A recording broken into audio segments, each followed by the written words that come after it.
Скажите, пожалуйста, как ваше отношение к тому, что в России в свете происходящих событий в России, там избиений, арестов и так далее, но слушая комментарии всех российских телеканалов, там, прогрессивных, так скажем, там, «Эхо Москвы» и другие радиостанции, нет такое впечатление, что в российском обществе нет понимания того, что агрессия, которую Россия несет в мир, в Украину, в другие, в Грузию, в Молдову, в Сирию, и взаимосвязь этой агрессии с внутренними проблемами, у них этого нет. Они думают, что туда можно, а здесь не должно. У них внутри этого не должно быть. Спасибо.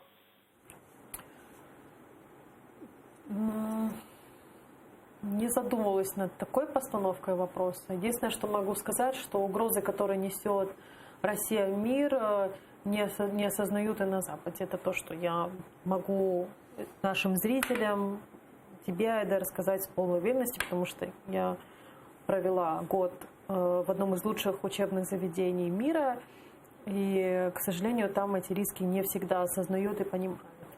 И для западного мира большую опасность сейчас представляет Китай экономически, в первую очередь, но и политически также, чем даже Россия.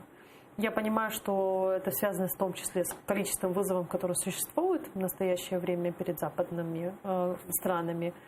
Но такого понимания действительно, что Россия подрывает как раз-таки эти устои, и в том числе кризис либеральной демократии и движение популизма и подъем популизма, связанный в том числе с тем, что это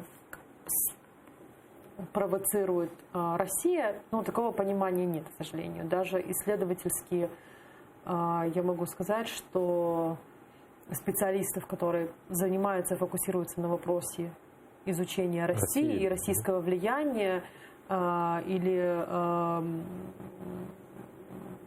этого нет, да, то есть как бы все закончилось с окончанием так называемой холодной войны, и западный мир существует в какой-то такой вот парадигме того, что был Советский Союз, сейчас Россия, это все равно более демократизированное общество, чем тогда было, и это как бы этот вызов уже закончился.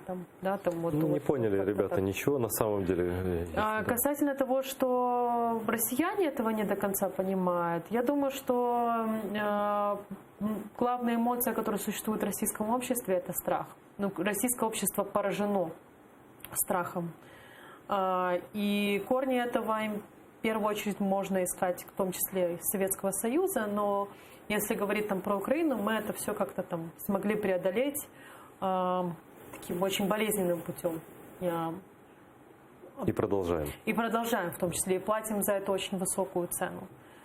В российском обществе главная эмоция, она связана со страхом, и России движет страх, и в том числе я хочу сказать, что Путиным движет страх. Кого боится Путин, я прошу прощения? Как твое мнение? Путин боится... Или чего боится Путин? Путин боится существования однополярного мира, в первую очередь.